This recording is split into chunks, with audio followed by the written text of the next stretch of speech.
जय हिंद। आप सभी को स्वतंत्रता दिवस की बहुत बहुत ढेर सारी शुभकामनाएं एवं बधाई।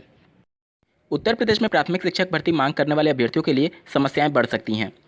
प्रदेश की सरकार 22,000 पदों पर बीच के रास्ते पर कार्य कर रही है। आरक्षण विवादित मामले पर अभी वर्तमान स्थिति क्या है, इसको जानना बेहद जरूरी है, क्योंकि ये दोनों मामले ऐसे हैं जो कि अगर एक भी नया पद प्राथमिक 69,000 सहायक अध्यापकों की भर्ती में जुड़ता है तो नई शिक्षक भर्ती की जो भी संभावनाएं बची हुई हैं वो बिल्कुल शून्य हो जाएंगी। साथ ही बात करेंगे उत्तर प्रदेश में यूपी SSSC आयोग के द्वारा दिनांक 24 अगस्त को प्रस्तावित पीईटी परीक्षा की तिथि बदलाने के संदर्भ में अब मुख्य न्यायाधीश से अभ्यर्थियों के द्वारा कुछ संवाद किया जा रहा है, जिसे आपको जानना जरूरी है। साथ ही एक अन्य परीक्षा भी उसी दिन प्रस्तावित है। तो इन सब को लेकर के और माननीय कोर्ट में जो याचिका है उसको लेकर के क्या कुछ संभावनाएं बन रही हैं, इसके बारे में विस्तारपूर्वक चर्चा करेंगे। डीएलएड 2019 बैच प्रमोट मुद्दे और उनकी प्रमुख समस्याओं पर हम लोग विस्तारपूर्वक चर्चा करने वाले हैं, तो अंत तक जरूर बने रहिएगा इस वीडियो के साथ, बिना किसी पार्ट को स्किप किए हुए। नमस्कार दोस्तों, मेरा नाम है नीरज और आप देख रहे हैं करियर बिट यूट्यूब चैनल। अगर आप इस चैनल पहली बार विजिट कर रहे हैं तो इसको सब्सक्राइब करते हुए बेल आइकन को प्रेस करना ना भूलें। जैसा कि आपको ज्ञात होगा, 69,000 में 22,000 पदों को जोड़ने के क्रम में अभ्यर्थी लगातार 56 दिन से धरना प्रदर्शन कर रहे थे। उसमें से 3 दिन से अभ्यर्थी पानी की टंकी पर चढ़ करके वहां पर अपना धरना प्रदर्शन कर रहे हैं और उसमें से 7 अभ्यर्थी आमरण अनशन पर बैठे हुए हैं और उनकी मांग पूरी ना होने पर उन्होंने सुसाइड करने की भी चेतावनी दी है। वहीं मीडिया रिपोर्ट्स की बातों पर विश्वास किया जाए तो प्रशासन ने आसपास के जो भी शौचालय हैं जहां पर अभ्यर्थी धरना प्रदर्शन कर रहे हैं उन सब में ताले लगा दिए हैं और जो टैंकर पानी के लिए दिया गया था वो काफ़ी दिनों से उसमें गर्म पानी है और वो दूषित पानी हो जाने की वजह से अभ्यर्थी शासन प्रशासन पर गलत मानसिकता के तहत अभ्यर्थियों को प्रताड़ित करने का भी आरोप लगाया है। यहाँ पर कई बार जहरीले सांप भी अभ्यर्थियों के द्वारा देखे गए हैं, तो अब अभ्यर्थी जहरीले सांपों के खतरे के बीच धरना करने के लिए मजबूर हैं। इस मामले को लेकर के अब सरकार के भी हाथ पैर फूलने लगे हैं, क्योंकि 3 दिन से अभ्यर्थी लगातार पानी की टंकी पर चढ़े हुए हैं और अभ्यर्थियों ने खुली तौर पे सरकार को चेता दिया है कि अगर लिखित आश्वासन नहीं मिला तो वो वहाँ से नहीं उतरेंगे।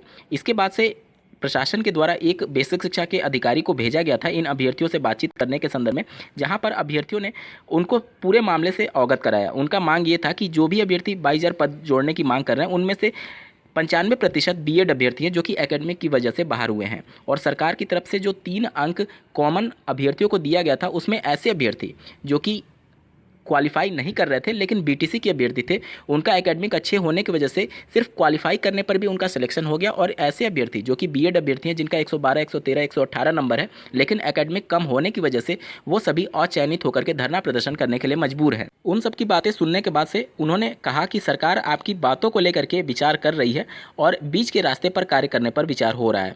अब बीच का रास्ता क्या होगा ये तो खैर सरकार ही बता सकती है। जिस प्रकार से चुनावी वक्त को देख करके 22,000 पदों पर सरकार विचार करने के लिए मजबूर हो रही है, निश्चित तौर पर प्राथमिक स्तर की शिक्षक भर्ती मांग करने वाले अभ्यर्थियों के लिए ये एक तगड़ा झटका हो सकता है। वहीं इसी भर्ती से जुड़ा दूसरा मामला आरक्षण विवादित मामले पर आज लखनऊ इको गार्डन में अभ्यर्थियों के द्वारा फ्लैग मार्च किया गया, जिसे आप स्क्रीन पर देखिए।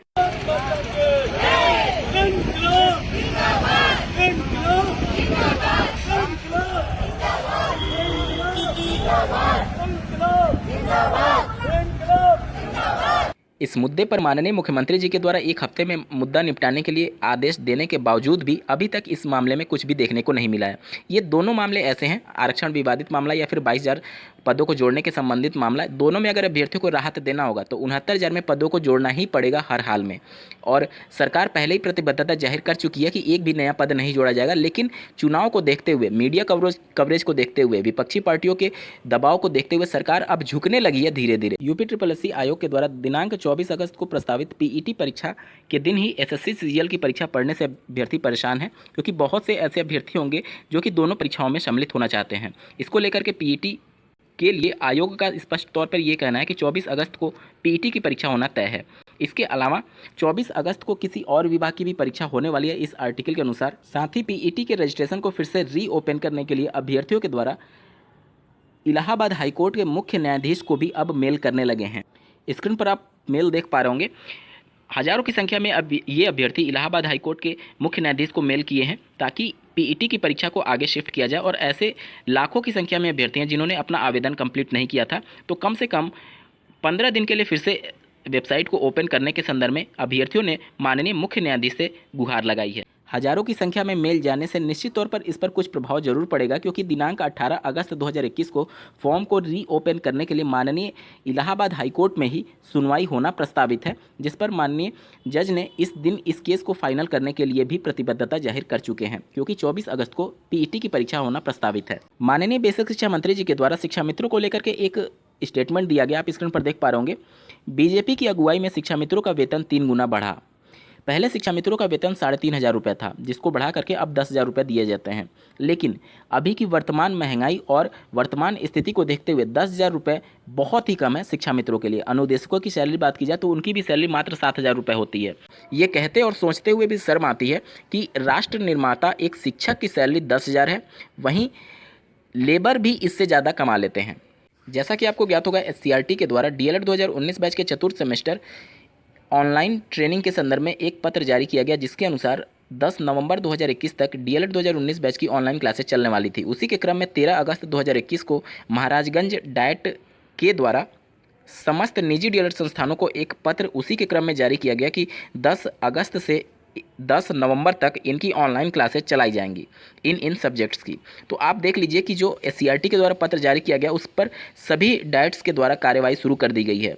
दिनांक 16 अगस्त 2021 को एससीईआरटी कार्यालय पर इसी एससीईआरटी के पत्र को वापस लिए जाने के क्रम में और तृतीय सेमेस्टर प्रमोट के संदर्भ में लिखित आदेश जारी करवाने के लिए अभ्यर्थियों का पूरा समूह उपस्थित होने वाला है। तो अगर आप भी 19 बैच से संबंधित हैं या फिर किसी भी बैच से संबंधित हैं जो कि बैक पेपर का इंतजार कर रहे हैं, वो सभी 16 अगस्त को जरूर उपस्थित होइएगा अपने अधिकारों की लड़ाई करने के लिए। अन्यथा की कंडीशन में इसी प्रकार से पीएनपी एससीईआरटी शासन प्रशासन के पास प्रस्ताव भेजती रहेगी। आप लोग देख रहे होंगे यूपी टेट के लिए भी वर्ष 2020 से ही प्रस्ताव भेजे जा रहे हैं, लेकिन शासन प्रशासन से मंजूरी नहीं मिल पा रही है। इसी प्रकार से आपके प्रमोट मुद्दे को भी शासन के द्वारा मंजूरी नहीं मिल पाई है। तो इसी प्रकार से आपका कोर्स 2 वर्ष के बजाय 3 वर्ष 4 वर्ष में कंप्लीट होगा अगर आप लोग एक्टिव नहीं होंगे। तो भारी संख्या में आप लोग उपस्थित होइएगा। अन्यथा की कंडीशन में इसी प्रकार से आपका भविष्य से पीएनपी एससीईआरटी शासन प्रशासन खिलवाड़ करती रहेगी। चलिए अब आपको मिलाते हैं कुछ रंग बिरंगे लोगों से। दिनांक 13 अगस्त 2021 को कार्यालय जिला बेसिक शिक्षा अधिकारी बरेली के द्वारा एक पत्र लिखा गया सभी खंड शिक्षा अधिकारियों को, जिसमें 15 अगस्त को ध्वजारोहण के संबंध में ये पत्र जारी किया गया था और स्वतंत्रता दिवस की जगह गणतंत्र दिवस लिखा गया है। तो क्या जिला बेसिक शिक्षा अधिकारी को नहीं पता था कि 15 अगस्त को स्वतंत्रता दिवस होता है? इन अधिकारियों के द्वारा बेसिक शिक्षा से संबंधित सहायक अध्यापकों की छोटी सी गलती पर उनको निलंबित कर दिया जाता है या फिर उनका वेतन रोक दिया जाता है। तो क्या इन सबको लेकर भी चर्चा नहीं होनी चाहिए? वहीं एक जिले के जिलाधिकारी महोदय के द्वारा ध्वजारोहण के दौरान ध्वज को उल्टा लटकाया गया था।